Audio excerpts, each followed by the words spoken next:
Welcome to the New Hampshire Journal podcast. I'm your host, Michael Graham, managing editor at NHJournal.com. Thank you so much for subscribing to our newsletter. Wait, you don't? Well, go to NHJournal.com. The button's right there. 5 days a week. Everybody who's anybody reads the New Hampshire Journal newsletter.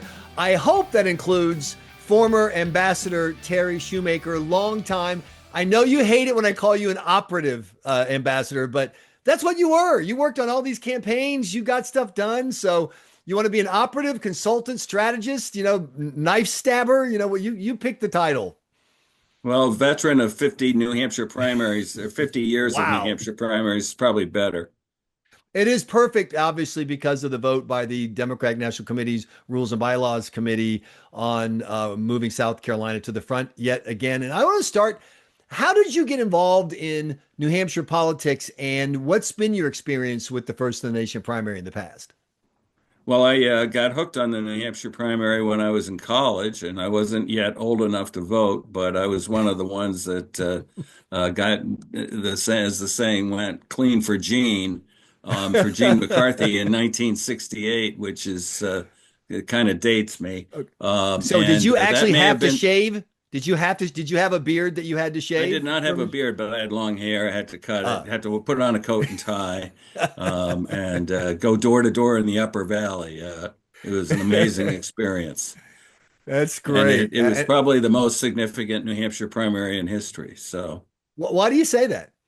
Because 3 weeks later, the incumbent president sitting in the White House decided not to run again, in part because of the results of our primary. That's a legit point. I know other people who would argue that 1980 was the most significant because it, helped start the path for Reagan, who turned out to be significant. Other people say, no, Bill Clinton coming in and finishing second, resurrecting a dead, what some said was a dead candidacy. That was the big moment. But well, I'm not going to argue on that one since I co-chaired that campaign. But what was that like? It was amazing. It was incredibly hectic. He was a great candidate, could relate to people. He has an amazing ability when you're talking to him to make you feel like you are the only person on the planet, not in the room, on the planet. Wow. And a great communicator. I think his greatest talent was the ability to take very complicated concepts, of which we have plenty today, and distill them down so that the average man or woman in the street could understand what the issue was and what he thought the solution was. When people argue about the value of the First in the Nation primary, sometimes you'll hear, Jimmy Carter is able to come here and become somebody. There are a bunch of arguments, a bunch of great stories. But to me, the Clinton case shows the advantages of New Hampshire because it was, it had a spotlight on it. So what you did mattered, but it was a small enough stage so that your individual actions also mattered. It didn't matter, did you have a big TV buy, whatever. You as the candidate and then the people around you can make a difference. Would you agree that that's what happened in 1992? Absolutely. And I also think it's significant and shows the genius of the New Hampshire primary that Bill Clinton was the first president in modern times at that time, back in 1992, who did not win the New Hampshire primary, and went on to be president. And that's really our role and has been our traditional role. And we're one of the places where I think that the DNC totally missed the boat. And I can say that as a former member of the DNC, totally missed the boat on its calendar this time around, because our job, we're like spring training. New Hampshire, is a place where you formulate your message, you see if you can put a good campaign staff together, and you see if you can relate to voters. I mean, I've seen a lot of candidates come through in both parties, including some that I wanted to support, who looked fabulous on paper. If the election were held on paper, they would have won. John Glenn comes to mind, the former astronaut, Well, certainly there are no Republicans like that, Ron DeSantis, that I can think of. I can't think of any. But before we get too much on this, I just want to go back a little bit.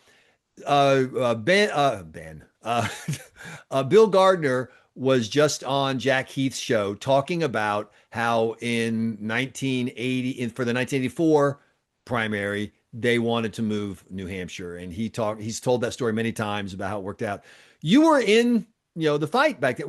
What was the conversation in 1982, 83, 84 about why New Hampshire needed to be moved?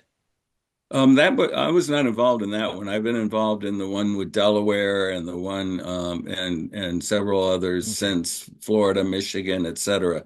I'm a friend of Bill's and I've Sure. heard that story, but I can't really say. I mean, I was on Gary Hart's campaign, but I Well, really was let me ask it this way. But sure. before I know the modern fight, the modern fight is about race. It's, explicitly about race. We've seen, they could not have been more open about it in the RBC when they were fighting over which racial group is going to be prioritized, Black Americans in South Carolina or Hispanic Americans in Nevada.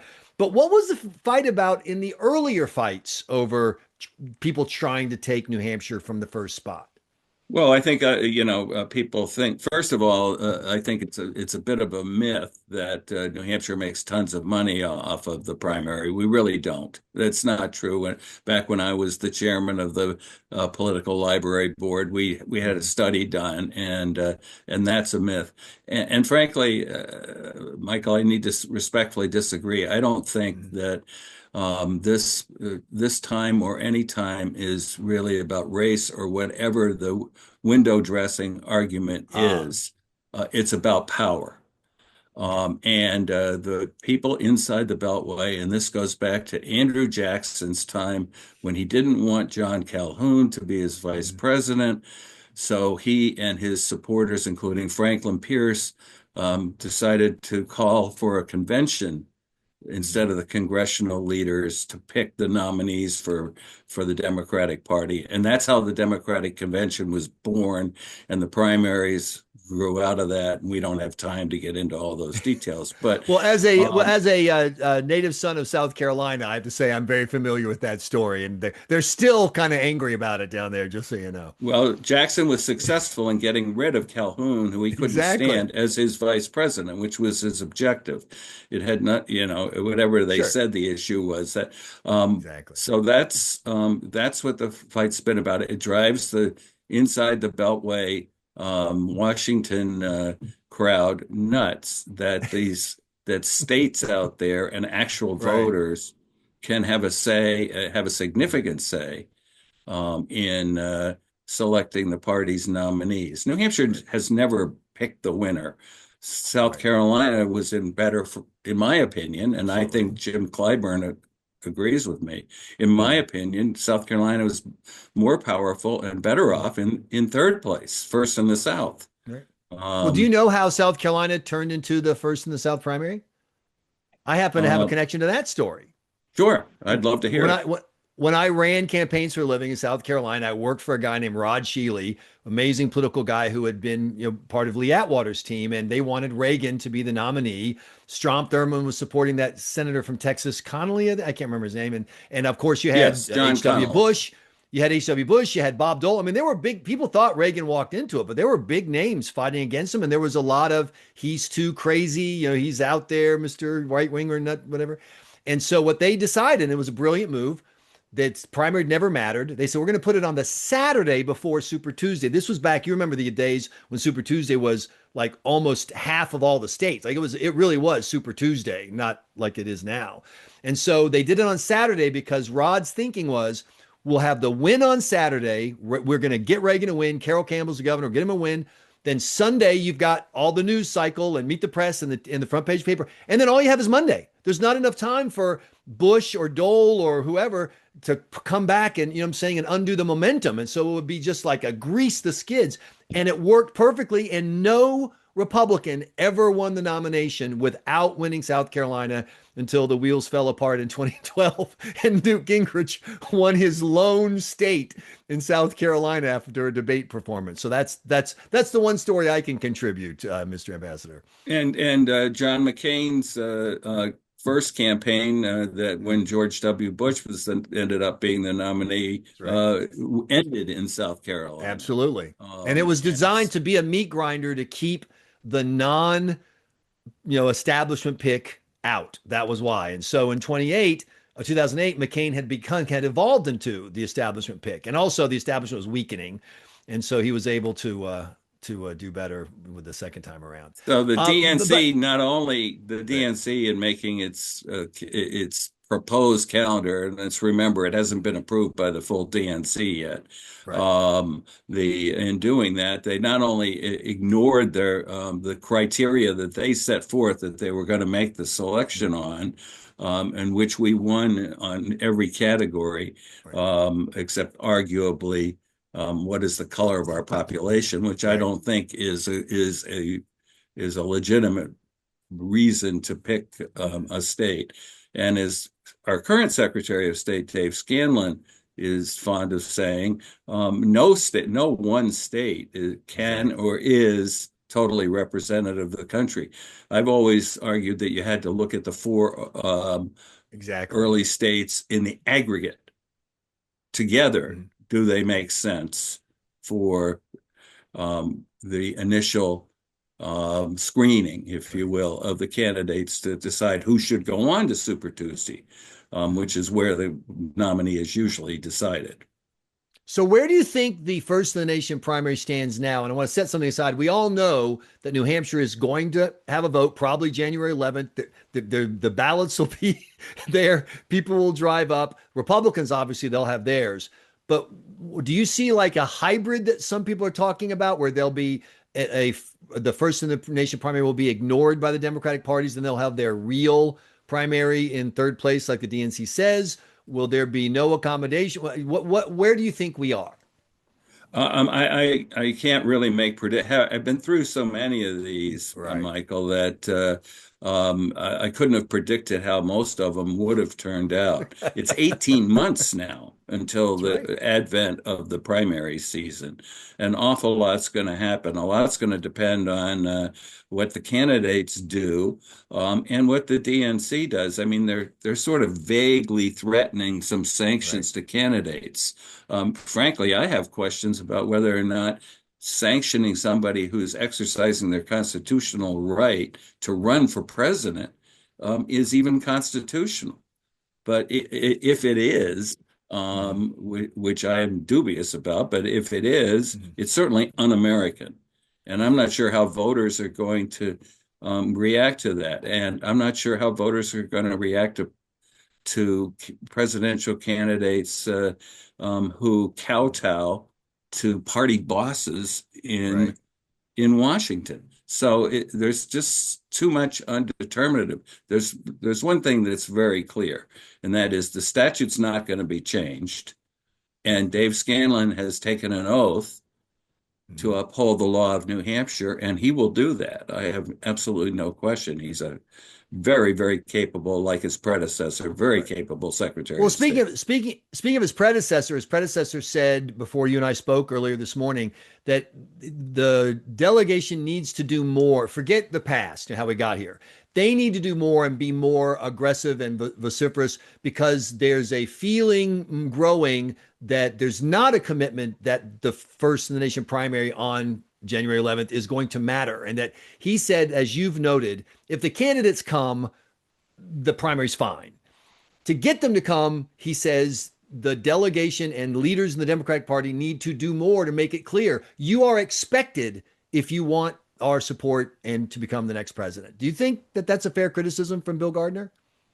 I wouldn't call it a criticism. I think it's sound advice. Okay. I look back at I was on the 2005 calendar commission the DNC put together. Senator Mhm. Carl Levin was on there.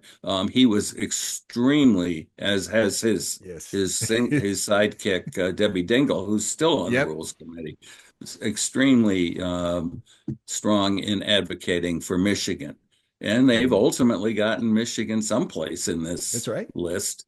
And yes, I think Chris Pappas is doing that. I think I read Mhm. something yesterday that where he came across very strongly. Right. There's no question we will be first. And and this business of sanctioning candidates for running for president, Mhm. I think that could fall flat on its face.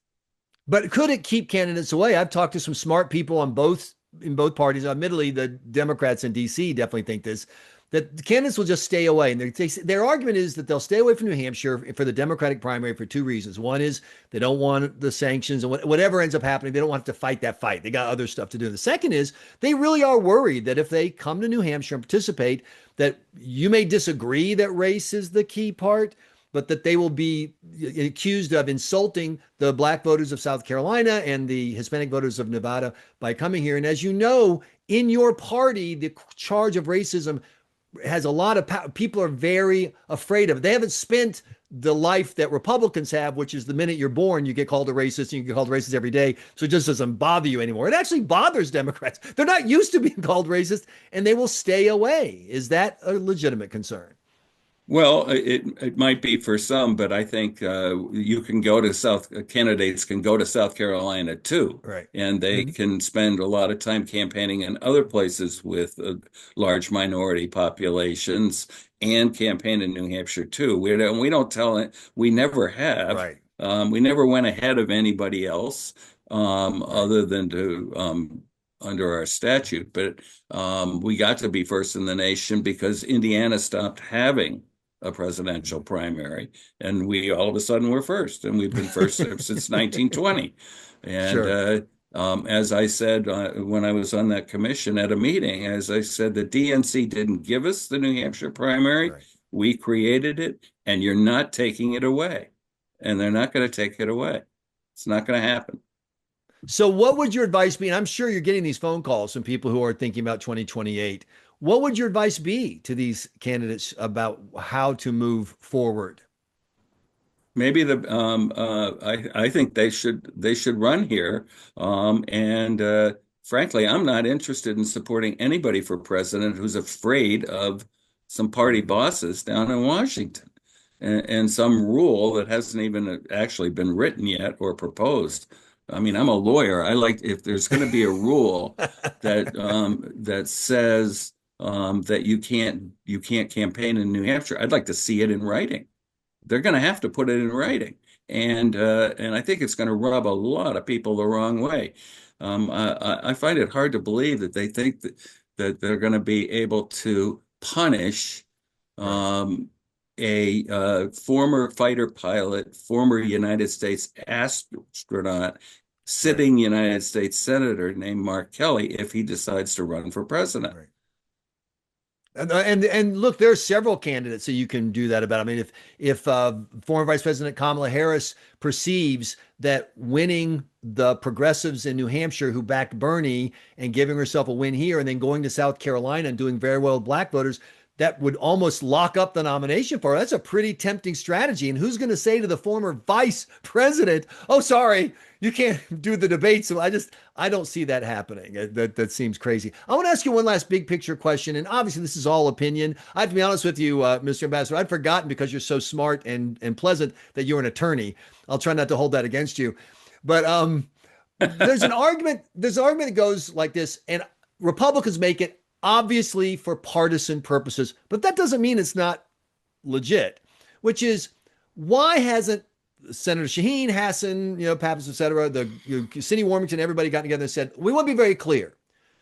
If you say, I refuse to campaign in New Hampshire, then we are not going to campaign for you in November of 2028. We're not going to campaign against you. We're not voting Republican. We're not dummies.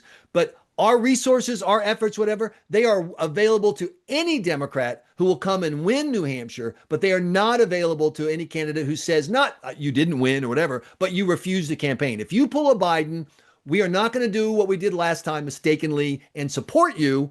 We are going to oppose you. And remember, in 2000, it's New Hampshire that made George W. Bush president. That's what Republicans say Democrats should do.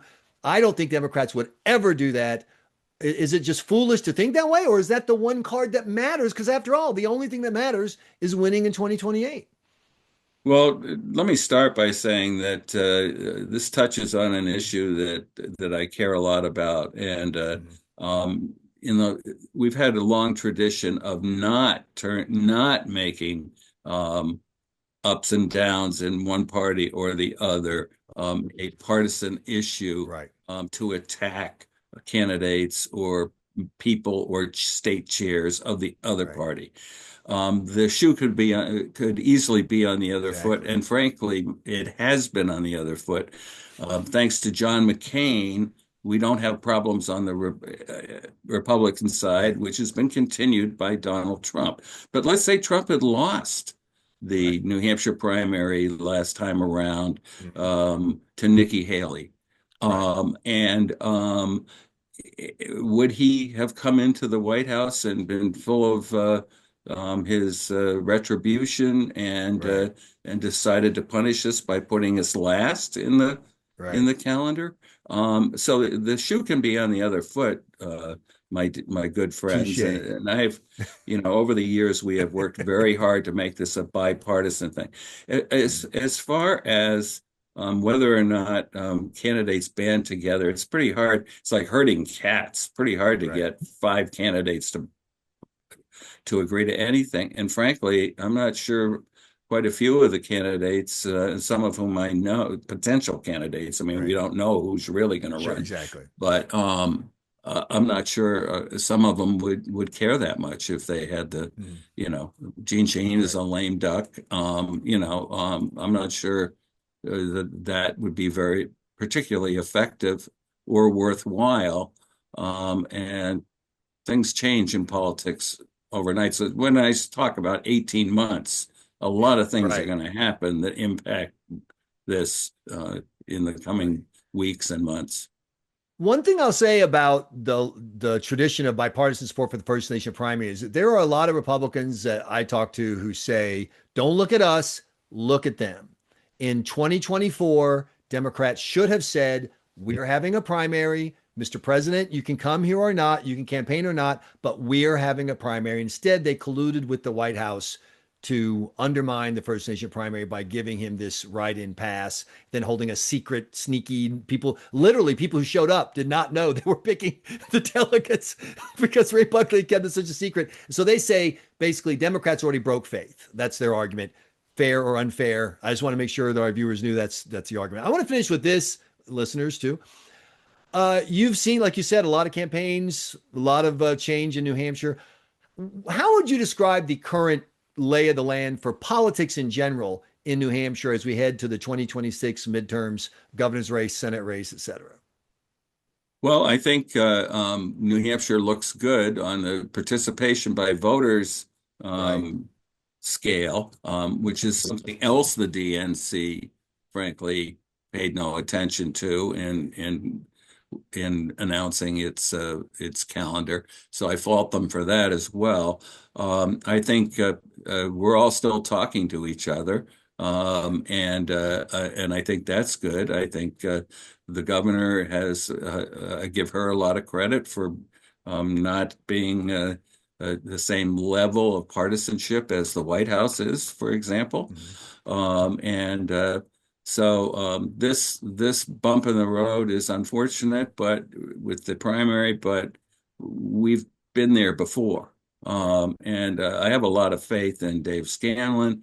I frankly think that the criticism from some Republican quarters of the presentation New Hampshire made to the DNC Mhm. um, Rules Committee. I think they hit all the right notes. I think they did a pretty good job. I mean, I watched some of it Right. on TV. I thought they hit the right notes, and I don't think the decision had anything to do, frankly, with the presentation that was made. So you're going to endorse someone for 2028 now? You want to jump on out? I'm happy to make some news right here, Mr. Ambassador. I 2028. have a I have a You have a list list? right here, Michael, of people that I hope will run Oh, I'd love because to hear those names. well, I'm not going to announce them, but Well, no, no, you're just people the you hope will run. Like, for example, would it? I think it'd be great if Transportation Secretary Pete Buttigieg came back and ran again. He did pretty well. I'm one of those he's people a who'd love very to see. articulate Right. spokesman. I'd like to see him run. But they all the thing that I learned in '92, co-chairing Bill Clinton's campaign, was that they learn from each other. Bill Clinton didn't arrive in New Hampshire with the message that he left with. It Right. changed because he talked to real people. Um, and I hope Rahm Emanuel runs. I hope Right. I hope Alexandria Senator. Ocasio-Cortez runs. I think she's very interesting. The word I hear is that she'd rather be a DC player, kind of like the next Nancy Pelosi. But I think she'd make a fascinating presidential candidate. Well, she's not on my particular list, but Senator Kelly Sorry. is. Senator Yeah, Mark Kelly Kelly, is. great astronaut, senator, absolutely. And former fighter pilot, knows all this military stuff. He would add to the race. And What about JB Pritzker? Do I'm you think fascinated Mayor by John Pritzker? Ossoff. Yeah, John Ossoff down South Carolina. He's got to win his Senate race. He's I got to think he win his will. Senate But seat first, but. right. What about JB Pritzker? Do you think he would add to the conversation? I think he's very aggressive, which is good. I think he's potential vice presidential material, Okay. because that attack dog job is very, very important in a campaign. Well, listen, it's very important to have smart people help New Hampshire Journal readers find out what's going on. And Ambassador Terry Shumaker, we really appreciate your time. Thank you so much for being part of the podcast. Thank you, Michael. Have a good day.